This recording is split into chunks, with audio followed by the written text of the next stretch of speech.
Hello मेरे प्यारे दोस्तों, यह कहानी रंजिशे इश्क भाग 27 है। उम्मीद करती हूँ कि आपको मेरी कहानी पसंद आ रही होगी। चलिए हम इस कहानी में आगे बढ़ते हैं। मीरा जी को अपने सामने देख नैना का सारा बांध टूट गया। वह दौड़कर उनके सीने से लग गई और फपक कर रोने लगी।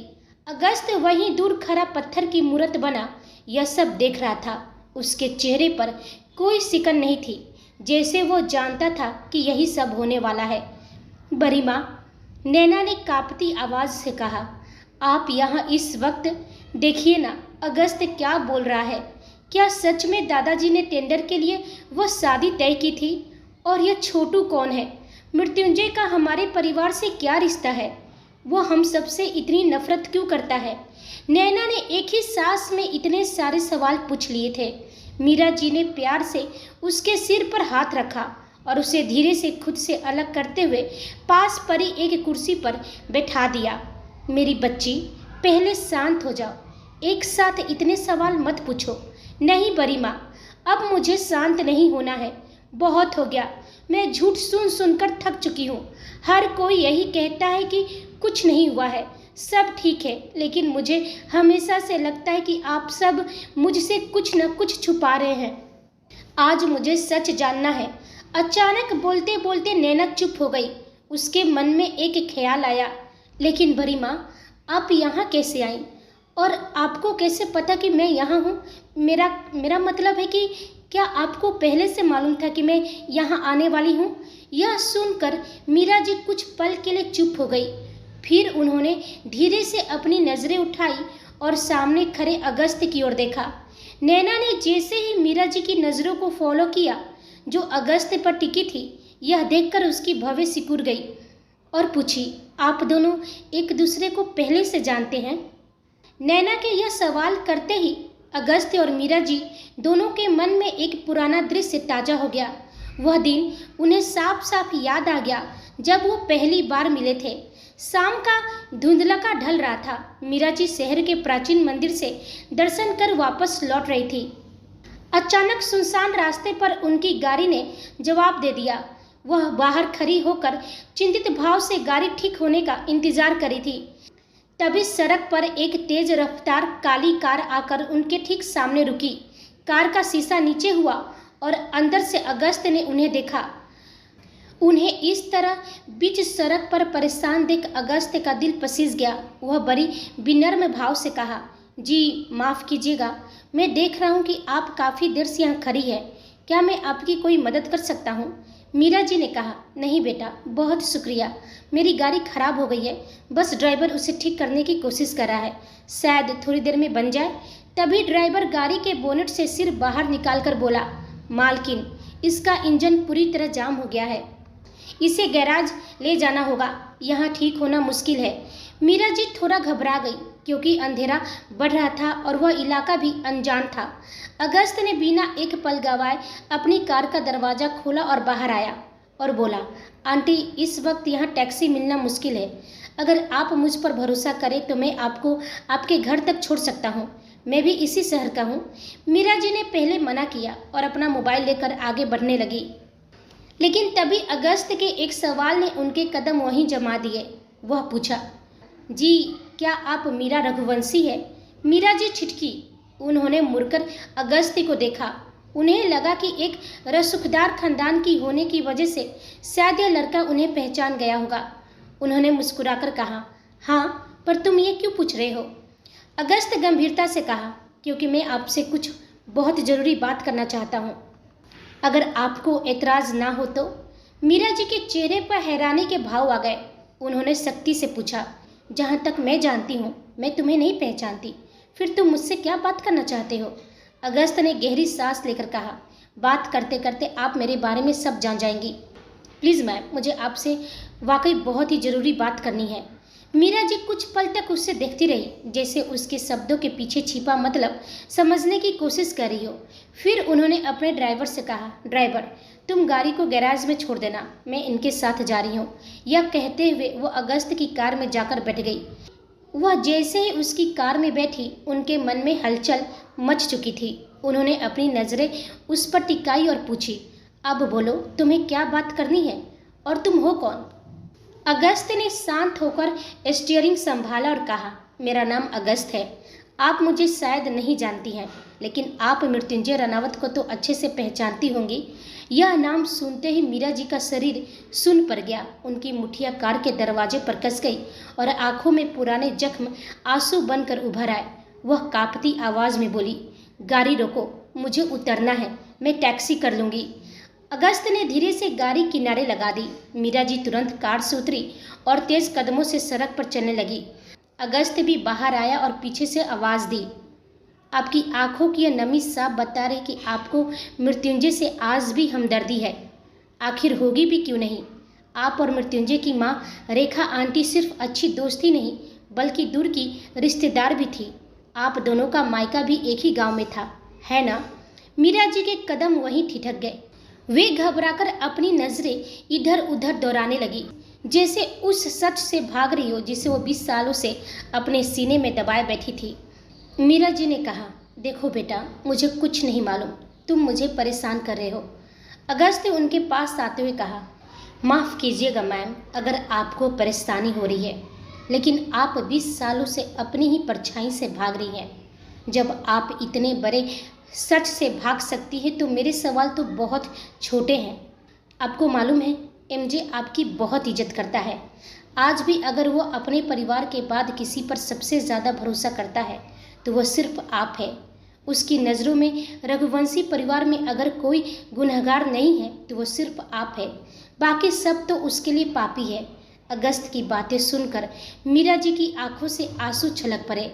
अगस्त ने आगे कहा, आपने ही तो विराज रनावत अंकल और रेखा आंटी की शादी करवाई थी। फिर जब इतना कुछ हो गया तो आप खामोश क्यों रही? आप तो कम से कम उसका साथ दे सकती थी ना। भले खून का रिश्ता न सही, पर दिल का रिश्ता तो था। क्या उस 8 साल के छोटू का चेहरा आपको याद नहीं आता? मीरा जी ने एक बहुत लंबी और गहरी सांस ली, जैसे बरसों का बोझ उनके सीने से उतर रहा है। उन्होंने अगस्त की आंखों में देखते हुए कहा, बेटा, जहाँ औरतों को बोलने का अधिकार ना हो, जहाँ उन्हें अपने जीवन के निर्णय लेने का अधिकार ना हो, वहाँ उन्हें खामोश करना कोई बड़ी बात नहीं है। तुम रघुवंशियों के नियम नहीं जानते। उस घर की दहलीज के भीतर औरतें सिर्फ कठपुतली होती है। उन्हें ना सच बोलने का अधिकार है, ना सच देखने का, और ना ही सच सुनने का। उनकी आवाज़ में एक पुराना दर्द था जो अब लफ्ज़ों में ढल रहा था। तुम यह दर्द नहीं समझोगे, ना ही मैं तुम्हें कुछ बता सकती हूँ, लेकिन हाँ, तुमने सही कहा। जिस दिन अवार्ड फंक्शन में मृत्युंजय रनावत का नाम गूंजा था, मैं उसी पल समझ गई थी कि मेरा छोटू लौट आया है। पिछले 20 सालों में शायद ही कोई ऐसा मंदिर बचा होगा जहाँ जाकर मैंने ये प्रार्थना ना की हो कि वो जरूर लौटे, ताकि रघुवंशियों के पापों का घड़ा फूटे और सब कुछ खाक हो जाए। अगस्त के चेहरे पर फीकी मुस्कान आई और बोला, मुझे आपसे कोई सच नहीं जानना, बल्कि आपकी मदद चाहिए। मीरा जी सवालिया नज़र से उसे देखने लगी। अगस्त ने कहा, मैं जानता हूँ कि आप मजबूर हैं, 20 साल पहले भी थी और अभी भी, क्योंकि आपको अपने बच्चे की फिक्र है, लेकिन आप पर्दे के पीछे रहकर तो मेरी मदद कर सकती हैं ना। मुझे रघुवंशी विला की हर खबर चाहिए, कौन कब बाहर जाता है, कितने बजे जाता है, क्योंकि एमजे ने अपना खेल शुरू कर दिया है। मीरा जी ने उसकी तरफ गहरी नज़रों से देखा और धीरे से सिर हिला दिया। कुछ पल बाद दोनों ने अपने मोबाइल निकाले, एक दूसरे का नंबर एक्सचेंज कर लिए। इसके बाद बिना कुछ कहे 2 अलग अलग दिशाओं में बढ़ गए। वहीं से वो फ्लैशबैक खत्म हो गया। अगस्त की बातें सुनकर नैना के पैरों तले जमीन खिसक गई। वह कभी अपनी बड़ी माँ को देख रही थी तो कभी उसको। अगस्त ने एक गहरी सांस ली और नैना की आंखों में झांकते हुए कड़वे सच से पर्दा उठाया। हाँ भाभी, आप सही समझ रही हैं। जिस दिन आप रघुवंशी विला से भागी थी, उस पल की खबर देने वाली आपकी बड़ी माँ ही थी। टेंडर के लिए जब कल्याण सिंह और उसका बेटा वरुण आपके घर डिनर पर आए थे और आपकी शादी का सौदा हो रहा था, उसकी जानकारी भी मुझे बड़ी माँ ने ही दी थी। नैना की आंखों में हैरानी और दर्द का मिला जुला भाव था। अगस्त ने अपनी बातें जारी रखी। हम दोनों मिले हुए हैं, लेकिन यह बात एमजे को नहीं मालूम और उसे कभी पता चलना भी नहीं चाहिए, क्योंकि अगर उसे जरा भी भनक लगी तो वह मुझसे बहुत नाराज़ हो जाएगा। वह रघुवंशियों से इस कदर नफरत करता है कि वह किसी भी हाल में आप लोगों का कोई एहसान नहीं लेना चाहता है, चाहे वो मीरा जी ही क्यों ना हो। अगस्त की आवाज़ में मृत्युंजय के प्रति सम्मान झलका। एमजे के दिल में आपकी बड़ी माँ के लिए आज भी इज्जत और अपनापन है, लेकिन उनके नाम के साथ जुड़े उस रघुवंशी शब्द से उसे नफरत है। वह अपनी जंग अपने दम पर जीतना चाहता है।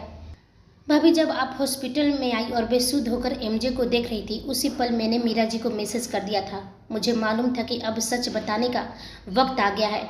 मुझे अंदाज़ा नहीं था कि आपकी माँ इतना बड़ा प्लान बना लेंगी कि आपको इस शहर और देश से दूर ले जाएंगी।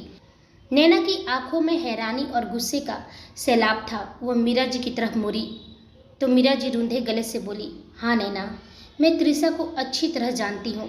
जब मुझे पता चला कि तुम मृत्युंजय के साथ नहीं हो तो मेरा शक यकीन में बदल गया था कि तुम अपनी माँ के पास हो। और त्रिशा, वो कभी तुम्हें सच नहीं बताती, उसकी अपनी मजबूरियाँ हो सकती है। नैना ने चीखते हुए कहा, पर कैसा सच बड़ी माँ? क्यों आप चाहती हैं कि मैं मिस्टर रानावत का साथ दूँ? क्यों मेरी माँ मुझे इन सब से दूर ले जाना चाहती है?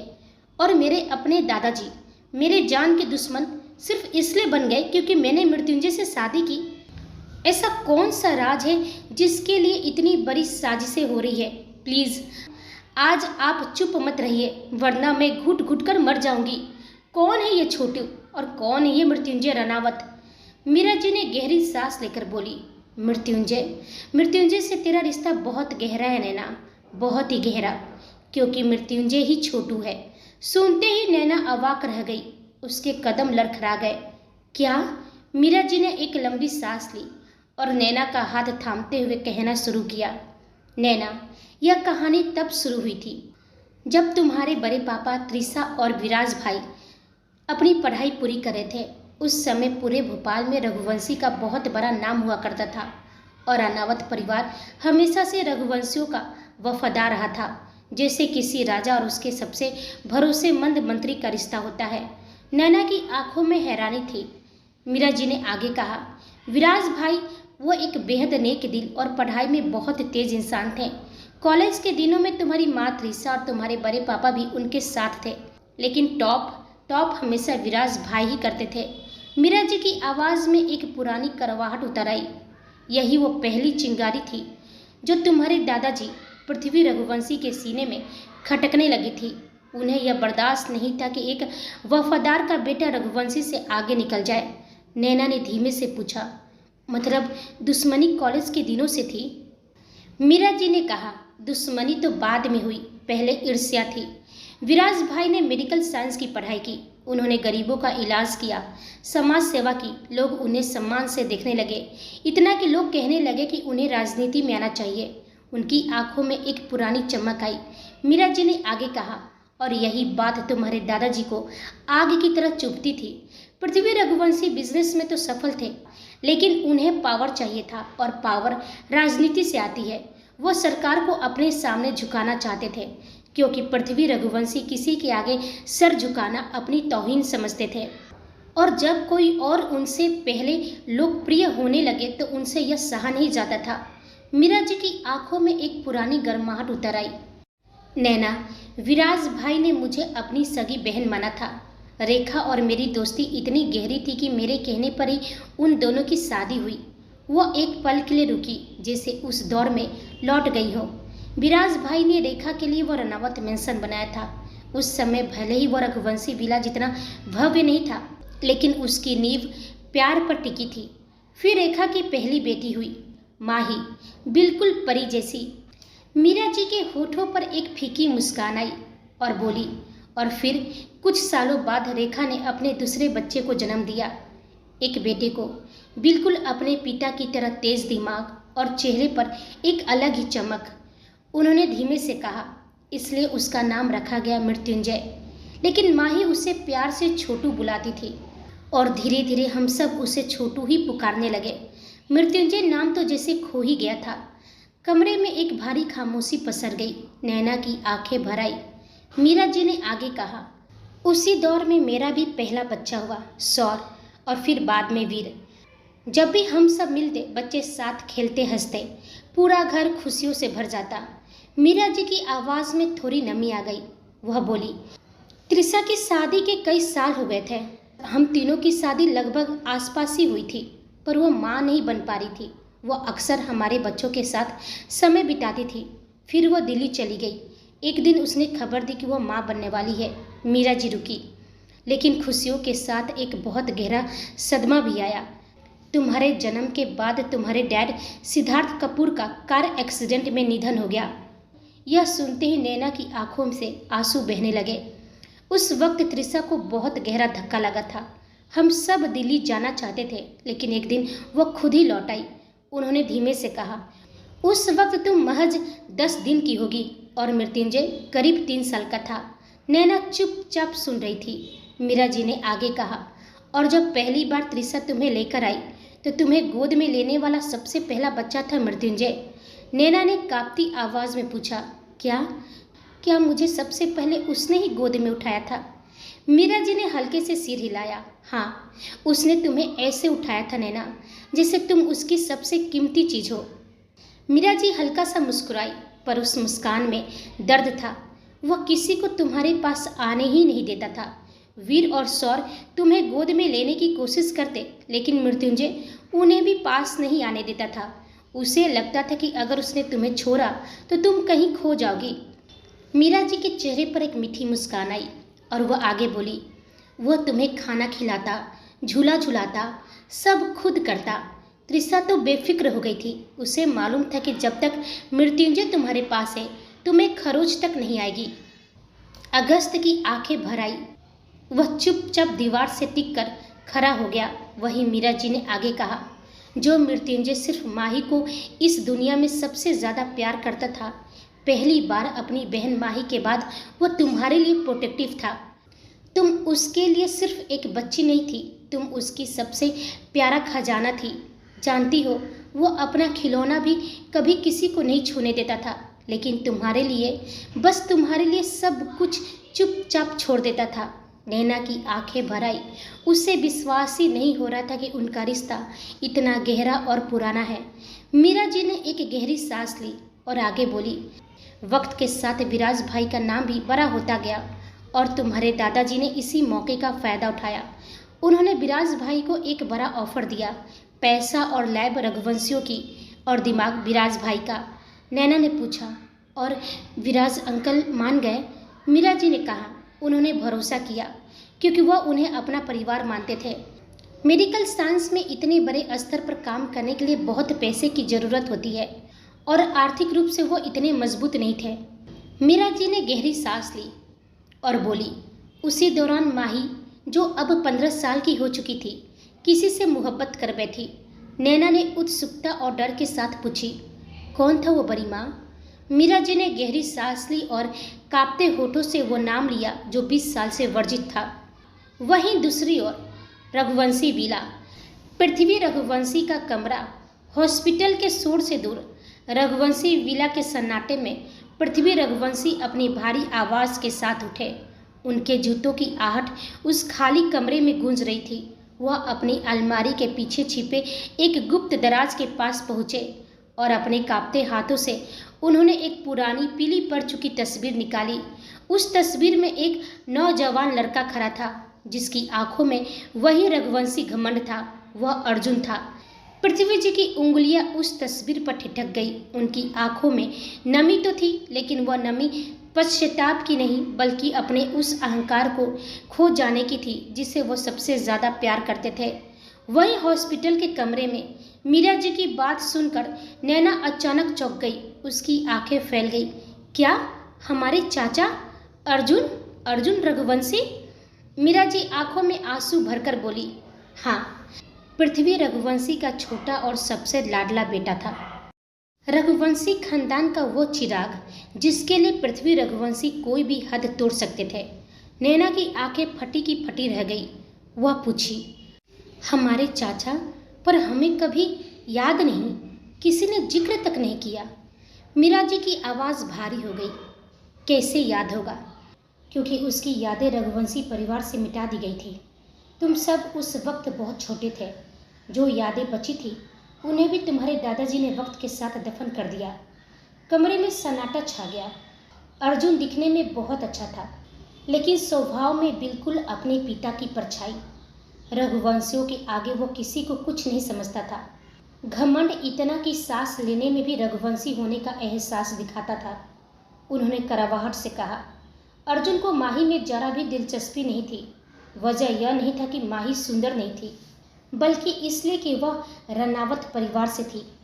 रघुवंशियों के सामने रनावत कभी बराबरी में नहीं माने जाते थे। पृथ्वी रघुवंशी अपने से नीचे किसी के साथ बैठना भी पसंद नहीं करते थे, तो उनका बेटा प्यार जैसी चीज को क्या समझता। मीरा जी की आवाज़ अब पहले से भी ज़्यादा गंभीर हो गई। उन्होंने धीरे धीरे कहना शुरू किया, विराज भाई ने वो जादुई फार्मूला रेडी कर लिया था। सुनते ही नैना और अगस्त की आंखों में चमक आ गई। वह एक ऐसी दवाई थी जो सच में दुनिया बदल सकती थी। नैना की आंखों में सवाल उभर आए। मीरा जी ने उसकी तरफ देखा और कहा, और यहीं से असली दुश्मनी शुरू हुई। उन्होंने भारी आवाज़ में आगे कहा, विराज भाई उस दवाई को सरकार को देना चाहते थे ताकि वो सस्ते दामों में लोगों की जान बचाने के काम आए, लेकिन पृथ्वी रघुवंशी का इरादा कुछ और था। मीरा जी की आंखों में करवाहट उतर आई। वह उस दवाई के जरिए सरकार को अपने सामने झुकाना चाहते थे। वह चाहते थे कि पूरी व्यवस्था उनके इशारों पर चले, लेकिन विराज भाई ने साफ मना कर दिया। कमरे में सन्नाटा गहरा हो गया और यही बात पृथ्वी रघुवंशी को आग की तरह चुभ गई। तो नैना ने पूछा, फिर दादाजी ने क्या किया बरीमा?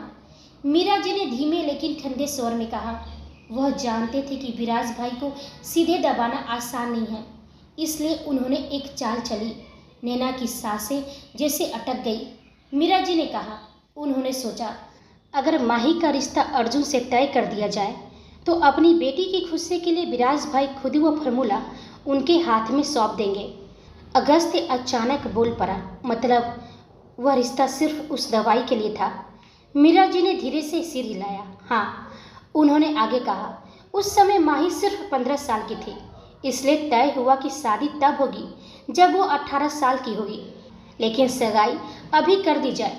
विराज भाई तो पहले मना कर दिए, लेकिन माही की आंखों की चमक देखकर उन्होंने हाँ कहा। मीरा जी ने हल्की सांस ली। माही अर्जुन को पसंद करती थी, इसलिए उसने तुरंत हाँ कर दी और इसी तरह यह रिश्ता तय हो गया। कुछ पल के लिए कमरे में खामोशी छा गई। फिर मीरा जी ने धीरे से कहा, लेकिन अर्जुन को यह रिश्ता बिल्कुल भी पसंद नहीं था। वह अपने पिता के खिलाफ खड़ा हो गया। उसे माही से शादी नहीं करनी थी। नैना ने धीमे से पूछा, फिर वो माने कैसे? उधर रघुवंशी विला अपने कमरे में पृथ्वी रघुवंशी अर्जुन के तस्वीर को कुछ देर तक देखते रहे। उनकी आंखों में हल्की नमी उतर आई, लेकिन उसी पल उनके चेहरे पर कठोरता भी आ गई, जैसे किसी पुराने घाव को याद कर रहे हो। और तभी उनके मन में वही पुरानी आवाज़ गूंज उठी। 20 साल पहले अर्जुन गुस्से में पैर पटक रहा था। डैड, मैं सगाई नहीं करूँगा। वह 2 टके की लड़की माही, वह मिडिल क्लास लड़की मेरे लायक नहीं है। मेरी लाइफ, मेरा कैरियर, मैं इस बंधन में नहीं बंधना चाहता। पृथ्वी रघुवंशी ने अपना सिगार बुझाया और शांति से अर्जुन के करीब आए। उनके चेहरे पर एक ऐसी मुस्कान थी जो किसी शिकारी की होती है। वह बोले, अर्जुन, क्या तुम्हें अपने पिता पर इतना भी भरोसा नहीं? क्या तुम्हें लगता है कि मैं अपने सबसे लाडले बेटे की शादी उस मामूली खानदान में करूँगा? अर्जुन ठिठक गया, तो फिर यह सगाई क्यों? पूरे भोपाल में शोर मच गया है कि रघुवंशी और रनावत रिश्तेदार बनने वाले हैं। पृथ्वी जी गंभीर आवाज में बोले, रिश्ता नहीं अर्जुन, सगाई तो सिर्फ एक मोहरा है। विराज रनावत की जान अपनी बेटी माही में बसती है। वह उस लड़की की मुस्कान के लिए अपना वजूद तक बेच सकता है। मुझे वो फार्मूला चाहिए अर्जुन, वह जादुई दवाई जो विराज ने बनाई है। उस फार्मूले का इस्तेमाल करके हम सिर्फ भोपाल पर नहीं, पूरे एशिया में राज करेंगे। सरकारें हमारे कदमों में होंगी और रघुवंशी साम्राज्य का सूर्य कभी नहीं डूबेगा। अर्जुन की भवें सिकुड़ गई और वह हैरानी से पूछा, पर इसके लिए सगाई की क्या जरूरत है डैड?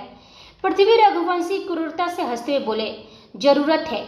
सगाई एक मीठा खिलौना है जो हम विराज को दे रहे हैं, ताकि वो हमें अपना समझकर वो फार्मूला हमारे हाथ में सौंप दे। तुम्हें सिर्फ सगाई का नाटक करना है, शादी तक की नौबत में कभी आने नहीं दूंगा बेटा। जैसे ही फार्मूला हाथ आएगा हम इन रनौतों को कचरे की तरह बाहर फेंक देंगे। अपने पिता की बात सुनकर अर्जुन के दिमाग का शैतान जाग गया। उसके होठों पर एक दरिंदगी भरी मुस्कान आई। तो ठीक है डैड, अगर शादी नहीं करनी है तो मैं रेडी हूँ, लेकिन सगाई के बाद उस लड़की के साथ मैं जो चाहूँ वो कर सकता हूँ, है ना? आखिर खिलौने के साथ खेलने का हक तो मालिक का ही होता है। पृथ्वी रघुवंशी ने अर्जुन के कंधे पर हाथ रखा और कोई विरोध नहीं किया, बल्कि उन्होंने बस दो टुक बोले, अपने तरीके से खेलो, लेकिन परिवार की इज्जत ध्यान में रखकर। वहीं हॉस्पिटल में मीरा जी की आवाज़ अब धीमी और भारी हो गई थी। वह बोली, हमने यही समझा कि शायद तुम्हारे दादाजी ने अपनी जिद दिखाई होगी और अर्जुन को मानना पड़ा होगा। कमरे में कुछ पल के लिए सन्नाटा छा गया। मीरा जी ने फिर कहा, इसके बाद सब कुछ सामान्य लगने लगा। माही का तो वैसे भी हमेशा से रघुवंशी विला में आना जाना था, लेकिन सब कुछ अचानक बदल गया। उन्होंने धीमे से कहा, जो पृथ्वी रघुवंशी और अर्जुन पहले माही को एक नौकरानी की तरह ट्रीट करते थे, वहीं अब उसे रानी की तरह ट्रीट करने लगे थे। यहाँ तक कि रघुवंशी विला के नौकर भी यह देखकर खुश थे कि अब दोनों परिवारों के बीच रिश्ता बराबरी का हो जाएगा। मीरा जी की आंखों में अचानक दर्द उतर आया। उन्होंने बहुत धीमी आवाज में कहा, लेकिन ना जाने नियति में क्या छुपा था, वक्त ने ऐसी करवट ली जिसकी हमने कल्पना भी नहीं की थी। उनकी आवाज़ कांपने लगी, सांसें भारी हो गई। अगस्त्य तुरंत आगे बढ़ा और पूछा, क्या हुआ था? माही की सगाई तो हुई थी ना? मीरा जी ने हाँ में सिर हिलाया। दोनों एक साथ चौंक कर पूछे, क्या सगाई नहीं हुई? लेकिन क्यों? मीरा जी की आंखों में अतीत का मंजर घूमने लगा। वह बोली, जिस दिन सगाई थी उसके एक दिन पहले लैब में अचानक आग लग गई थी। सबने सोचा कि यह एक शॉर्ट सर्किट था। कुछ लोगों की जान भी चली गई, लेकिन उसी दौरान कुछ फर्जी दस्तावेज और एक विदेशी बैंक खाते की जानकारी पुलिस को लीक कर दी गई। मीरा जी सिसकते हुए बोली, पुलिस ने विराज भाई को हथकड़ी पहनाई और पूरी दुनिया के सामने उन्हें देश का गद्दार घोषित कर दिया गया। इल्जाम लगाया गया कि उन्होंने उस जादुई फार्मूले को किसी दुश्मन देश की एजेंसी को करोड़ों रुपये में बेच दिया है। कहा गया कि उन्होंने लैब में आग खुद लगाई ताकि असली फार्मूला गायब होने का सबूत मिटाया जा सके। नैना की सांसें तेज हो गई। मीरा जी आगे बोली, उनके लैपटॉप से ईमेल मिले, विदेशी कंपनियों से संपर्क करने की रिकॉर्ड मिले, पैसे के डील के दस्तावेज मिले। सब कुछ इतना साफ साफ दिखाया गया था जैसे पूरी साजिश उन्हीं ने रची हो।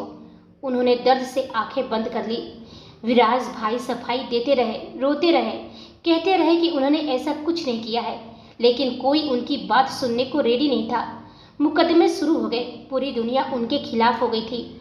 मीरा जी ने नैना की तरफ देखा और बोली, लेकिन मेरा दिल नहीं मान रहा था। मैं उन्हें जानती थी नैना, वो ऐसा कभी नहीं कर सकते हैं। वो तो ऐसे इंसान थे जो किसी अनजान की जान बचाने के लिए भी अपना खून तक दे दे। पैसे के लिए देश से गद्दारी करना उनके बस की बात ही नहीं थी। मेरा आज भी यकीन है कि वो बेगुनाह थे। मीरा जी ने एक कड़वी सांस ली और बोली, और फिर तुम्हारे दादाजी ने अपना असली रंग दिखाया।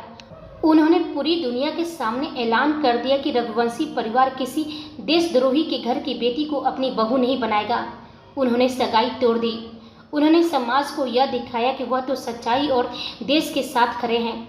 इसलिए उन्होंने एक अपराधी के परिवार से रिश्ता तोड़ दिया। इस एक चाल से उन्होंने विराज भाई का बच्चा कुचा सम्मान भी मिट्टी में मिला दिया।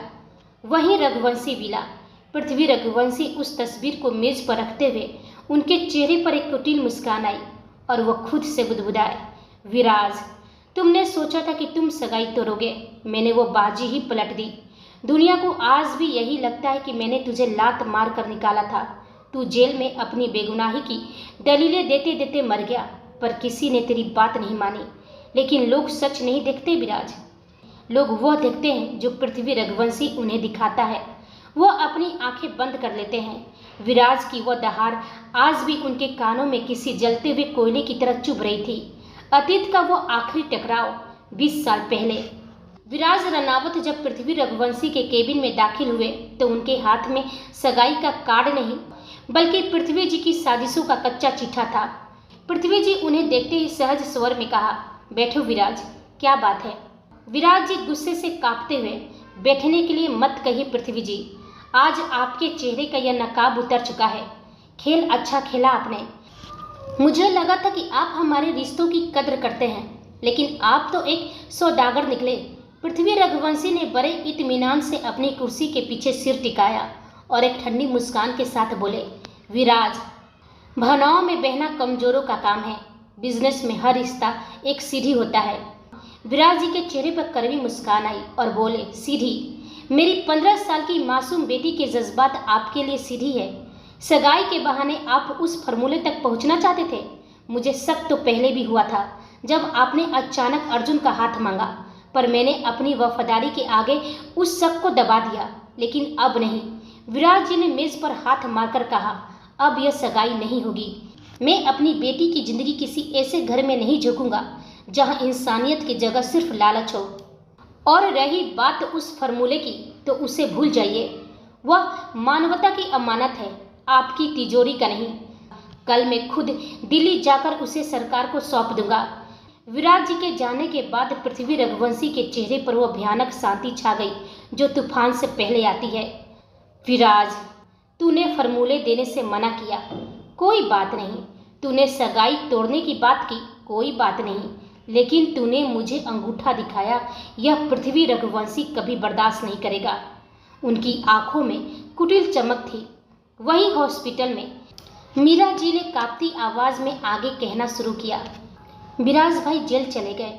उनकी सुनने वाला कोई नहीं था, न पुलिस, न सरकार, न जनता, कोई भी नहीं। वह कुछ पल के लिए रुक गई। कमरे में सन्नाटा गहरा हो गया। उन्होंने धीरे से कहा, और फिर उनकी आवाज़ अचानक भारी हो गई। और फिर वो हुआ जिसकी हम कल्पना भी नहीं कर सकते थे। माही के साथ क्या हुआ था बड़ी माँ? बोलिए ना। नैना की आवाज़ काँप रही थी। मीरा जी के कानों में 20 साल पहले मृत्युंजय की चीखें सुनाई देने लगी। वह पागलों की तरह चिल्ला रहा था, अर्जुन और उसके दोस्तों ने मेरी माही दी के साथ गलत किया है। उसने अपनी आंखों से देखा है। वह बार बार यही कह रहा था कि त्रिशा भी उस समय वहाँ मौजूद थी। उसने अपनी आंखों से देखा है कि माही के साथ क्या हुआ और किसने किया। यह सुनते ही नैना और अगस्त की सांसें भारी हो गई। उनके पैर लड़खड़ा गए। अगस्त ने कसकर अपनी आंखें भींच ली। दर्द और गुस्से से उसके चेहरे की नसें तन गई। मीरा जी ने दर्द भरी आवाज़ में कहा, मृत्युंजय की आखिरी उम्मीद तुम्हारी माँ थी। उनकी बातें सुनकर नैना के मन में अपनी माँ के लिए सम्मान जगा था, लेकिन अगले ही पल नैना का चेहरा सफ़ेद पड़ गया। वहीं अगस्त भावहीन हो गया, जैसे कि वो जानता था कि आगे क्या होगा। वहीं पृथ्वी रघुवंशी की आंखों में क्रूर चमक आज भी वैसी ही थी जैसे 20 साल पहले थी।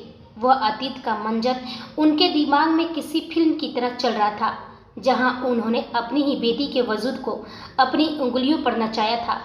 20 साल पहले पृथ्वी रघुवंशी ने अपने आलीशान कमरे में त्रिशा को बुलाया। उनकी आंखों में ममता नहीं बल्कि वह क्रूरता थी जो किसी का भी वजूद मिटा दे। वह बोले, सुना है कि तुम विराज और माही का केस लड़ने जा रही हो। त्रिशा दृढ़ता से बोली, हाँ पिताजी, मैं केस लड़ूंगी क्योंकि मैं चश्मदीद गवाह हूँ। मैंने अपनी आंखों से देखा है कि आपके बेटे अर्जुन और उसके दोस्तों ने उस मासूम माही के साथ क्या घिनौना काम किया है। आपका बेटा अपराधी है और मैं उसे सजा दिलाकर रहूंगी। पृथ्वी रघुवंशी की आंखों में खून उतर आया। उन्होंने अपनी मेज पर पड़ा कांच का पेपर वेट जोर से जमीन पर पटका और गुस्से से बोले, तुम भूल रही हो त्रिशा कि अर्जुन मेरा बेटा है और तुम्हारा भाई है। जवानी में लड़कों से गलतियां हो जाती है, इसका मतलब यह नहीं कि मैं अपने वारिस को जेल की सलाखों के पीछे सरने दूं। अगर यह सच बाहर आया तो रघुवंशियों की साख मिट्टी में मिल जाएगी। मैं यहाँ पूरी दुनिया को अपने कदमों में झुकाने की तैयारी कर रहा हूँ और तुम अपने ही घर को बर्बाद करना चाहती हो। त्रिशा भी गुस्से से बोली, अगर अपराध आपका बेटा करे तो वो गलती नहीं, यह पाप है पिताजी, और मैं यह केस जरूर लड़ूंगी। पृथ्वी रघुवंशी एक ठंडी और जानलेवा मुस्कान के साथ कहा, ठीक है लड़ो तुम, पर याद रखना तुम यह केस तो जीत जाओगी, लेकिन अपनी 4 साल की बेटी नैना, उसका क्या? अचानक त्रिशा चीख पड़ी। उसकी चीख रघुवंशी विला की दीवारों से टकराकर दम तोड़ रही थी। क्या मतलब है आपका? आप मेरी मासूम नैना को बीच में क्यों ला रहे हैं? वो सिर्फ 4 साल की बच्ची है। आप उसके बारे में इतना गिर कर कैसे सोच सकते हैं डैड? आप उसके दादा हैं। पृथ्वी रघुवंशी ने मेज पर रखे क्रिस्टल के गिलास को जोर से पटका और दांत पीसते हुए त्रिशा के चेहरे के करीब आए। चिल्लाने से सच नहीं बदल जाता त्रिशा। मैं अच्छी तरह से जानता हूँ कि वो लड़की तुम्हारी सगी बेटी नहीं है। तुम तो कभी माँ बन ही नहीं सकती थी। यह सुनते ही त्रिशा के पैरों तले जमीन खिसक गई। वह पत्थर की मूर्त बन अपने पिता को देखने लगी। वह राज जिसे उसने दुनिया से छिपा कर रखा था उसके पिता की मुट्ठियों में था। पृथ्वी रघुवंशी क्रूरता से हंसे।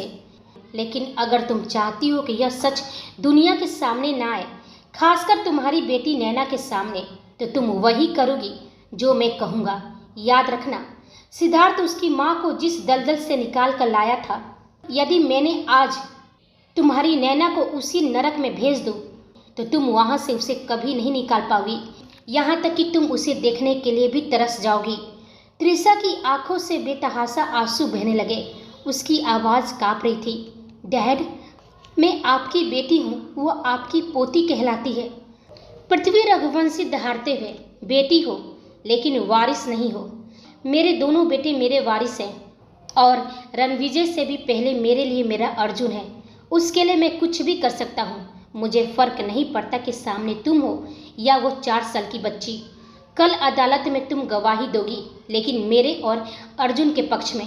और एक बात, मेरा एहसान मत भूलना कि जब तुम्हारे ससुराल वालों ने तुम्हें घर से निकाला तो इसी रघुवंशी विला ने तुम्हें पनाह दी है। अचानक पृथ्वी रघुवंशी की यादों का सिलसिला टूटा। वह वर्तमान में वापस लौट आए। उनके हाथ में अब भी अर्जुन की तस्वीर थी, लेकिन चेहरे पर वही पुरानी कठोरता। वहीं हॉस्पिटल में मीरा जी की आवाज़ में उस दिन की करवाहट आज भी साफ थी। नैना को लगा जैसे किसी ने उसके सीने में खंजर उतार दिया हो। मीरा जी ने एक लंबी और बोझिल सांस ली। नैना, हम सबको लगा था कि त्रिशा विराज भाई के लिए ढाल बनेगी। उस दिन अदालत खचाखच भरी थी। 8 साल का नाना मृत्युंजय कटघरे में खड़ा काँप रहा था, पर उसकी आंखों में सच की चमक थी। उसने जज के सामने रोते हुए वो सब बताया जो उसने देखा था। नैना की आंखों से आंसू बहने लगे। मीरा जी की आवाज़ अब और भी सख्त हो गई। लेकिन जैसे ही तुम्हारी माँ त्रिशा, जो उस केस की वकील भी थी और चश्मदीद गवाह भी, वह कटघरे में खड़ी हुई, माहौल बदल गया। उसने मृत्युंजय की तरफ देखा तक नहीं। उसने जज की आंखों में आंखें डालकर कहा, जज साहब, यह बच्चा सदमे में है। यह जो भी कह रहा है यह उसकी कल्पना है। ऐसी कोई घटना नहीं हुई। मैं खुद वहाँ मौजूद थी और मेरा भाई अर्जुन मेरे साथ था। नैना फफकते पूछी, नहीं मॉम, ऐसा कैसे कर सकती थी? उन्होंने झूठ क्यों बोला? मीरा जी को बिल्कुल भी अंदाज़ा नहीं था कि त्रिशा ने यह सब खुशी से नहीं किया था, क्योंकि नैना का सच वो भी नहीं जानती थी। नहीं जानती नैना कि तुम्हारी माँ त्रिशा ने यह सब क्यों किया, क्या इसकी वजह रही होगी। लेकिन उस वक्त उसने मृत्युंजय का साथ छोड़ा जिस वक्त मृत्युंजय की आखिरी उम्मीद तुम्हारी माँ ही थी। उसका हर रिश्ते से भरोसा उठ गया था। मीरा जी की आवाज़ अब किसी सूखी टहनी की तरह टूट रही थी। हॉस्पिटल के उस गलियारों में जहाँ चारों ओर सफ़ेद दीवारें और दवाइयों की तीखी गंध थी, नैना को ऐसा लग रहा था जैसे वो खुद उस 20 साल पुरानी आग में जल रही हो। मीरा जी ने कांपते हुए नैना का हाथ अपने चेहरे से लगा लिया। उनके आंसू नैना की हथेलियों को भिगो रहे थे। वह बोली, नैना, वह दौर किसी नरक से कम नहीं था। जिस विराज भाई को लोग भगवान मानते थे, उन्हें देशद्रोही कहा गया। 15 साल की उस मासूम माही को, जो अभी ठीक से दुनिया भी नहीं समझती थी, उसके साथ इतना बुरा हुआ। समाज इतना क्रूर हो गया था कि उनके घर के बाहर पत्थर फेंके जाते थे। विराज भाई यह अपमान सह नहीं पाए। अपने ऊपर तो झूठा इल्ज़ाम वो जैसे तैसे बर्दाश्त कर लिए थे, लेकिन अपनी बेटी के बारे में जो सुना वो सुनकर वो बर्दाश्त नहीं कर पाए और जेल की सलाखों के पीछे बिना किसी गुनाह के उनका दिल बैठ गया। और उसी दिन 8 साल का वो छोटू भी अंदर से मर गया। मीरा जी ने एक लंबी और दर्द भरी सांस ली। तुम्हारे दादाजी का खौफ इतना था कि हम चाहकर भी उनके जनाजे में नहीं जा सके। पर एक शाम रेखा चोरी छिपे मुझसे मिलने आई। उसकी आंखों में कोई आंसू नहीं था नैना, बस एक भयानक शून्यता थी। उसने मुझसे जो कहा वह सुनकर मेरा दिल दहल गया। रेखा जी बोली, मीरा, मैंने अपना मान सम्मान, अपनी जवान बेटी और अपना पति खो दिया है। अब मेरे पास खोने को कुछ नहीं बचा सिवाय एक पत्थर बन चुके बेटे को। अगर कल को मुझे कुछ हो जाए तो क्या तुम मेरे बच्चे को संभाल लोगी? मीरा जी फुट फुट कर रोने लगी। मैं उस वक्त उसकी बातों का मतलब नहीं समझ पाई थी नैना। मुझे लगा वो गम में है, पर मुझे क्या पता था कि वो अपनी आखिरी वसीयत सुनाने आई थी। अगले ही दिन वह बेचारी पंखे से झूल गई। उसने अपनी जान दे दी क्योंकि वह उस समाज की गंदी नज़रों और अपने परिवार की बर्बादी को और नहीं देख सकती थी। नैना का कलेजा मुंह को आ रहा था। उसे उस 8 साल के बच्चे का ख्याल आया जिसने एक के बाद एक अपनी बहन, अपने पिता और अपनी माँ की लाश देखी थी। उसका पूरा वजूद कांपने लगा था। अगस्त्य को अपनी ही सांसें भारी महसूस हो रही थी। मीरा जी ने लंबी सांस ली, जैसे वह उस खौफनाक अंत तक पहुंचने की हिम्मत जुटा रही हो। वह बोली, हम सोच भी नहीं सकते कि उस 8 साल के बच्चे ने क्या कुछ नहीं झेला होगा। वह तो रोना भी छोड़ दिया था। उसके अंदर अब सिर्फ एक ही चीज़ बची थी, प्रतिशोध की आग। मीरा जी की आवाज़ भारी हो गई। वह चुपचाप वहां पहुंचा जहां अर्जुन अपने दोस्तों के साथ बैठा था। जैसे ही वे शब्द निकले, नैना ने हैरानी से उनकी तरफ देखा। क्या होगा आगे? क्या लेगी नैना अब फैसला? क्या सच जानकर नैना देगी मृत्युंजय रनावत के साथ? जानने के लिए जुड़े रहिए हमारे साथ। यदि कहानी पसंद आए तो प्लीज़ वीडियो को लाइक करें, शेयर करें, कमेंट करें और मेरे चैनल पर नए हैं तो चैनल को सब्सक्राइब जरूर कर लें। आप सभी को मेरी कहानी सुनने के लिए धन्यवाद। मिलते हैं अगले एपिसोड में।